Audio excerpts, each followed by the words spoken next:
রব্বুল আলামিন বলতেছেন, ফাআম্মা মান আ'তা, ওই ব্যক্তি যে দান করে, ওয়াত্তাকা, এবং আল্লাহকে ভয় করে, ওয়াসাদ্দাকা বিল হুসনা, আর জান্নাতকে বিশ্বাস করে, ফাসানুয়াসসিরুহু লিল ইউসরা, আল্লাহ তাআলা তার সহজ পথকে আরো সহজ করে দিবেন। সুবহানাল্লাহ। তিনটা কথা বলছে। এক নাম্বার, যে দান করে, আল্লাহরে ভয় করে, আর জান্নাত যে একটা জিনিস আছে ওইটারে যে বিশ্বাস করে, এই ব্যক্তির সহজ পথে আরো কি করে দিবে? আল্লাহ সহজ করে দিবে। ওয়া আম্মা মান বাখিলা, আর ওই ব্যক্তি যে কৃপণতা করে, আর কি করে?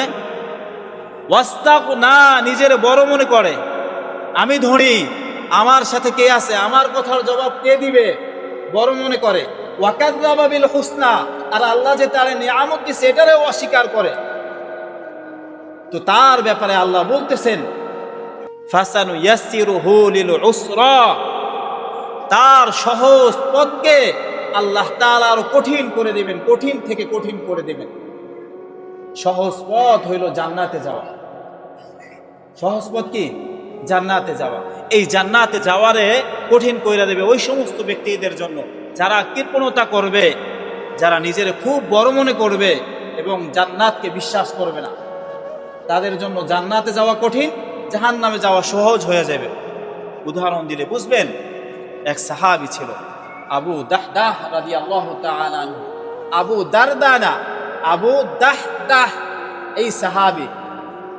তো আল্লাহর নবী সাল্লাল্লাহু আলাইহি ওয়াসাল্লামের জীবদ্দশায় আনসারী এক সাহাবীর এক খেজুর গাছ ছিল।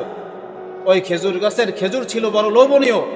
খেজুর গাছটা খেজুরের ভারে ভারে বাইকে গেছিল, বাঁকা হয়ে গেছে, দেয়ালের পাশে ছিল, বাঁকা হইয়া অন্য বাড়ির উঠানের মধ্যে যাইয়া খেজুর গাছটার মাথা পড়ছে, মাথার পাশটা।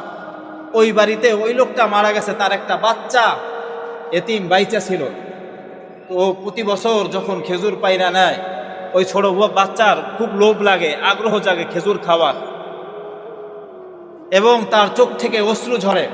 বাপ নাই, গরিব মানুষ, এতিম মানুষ, খেজুর খাইতে মনে চায়।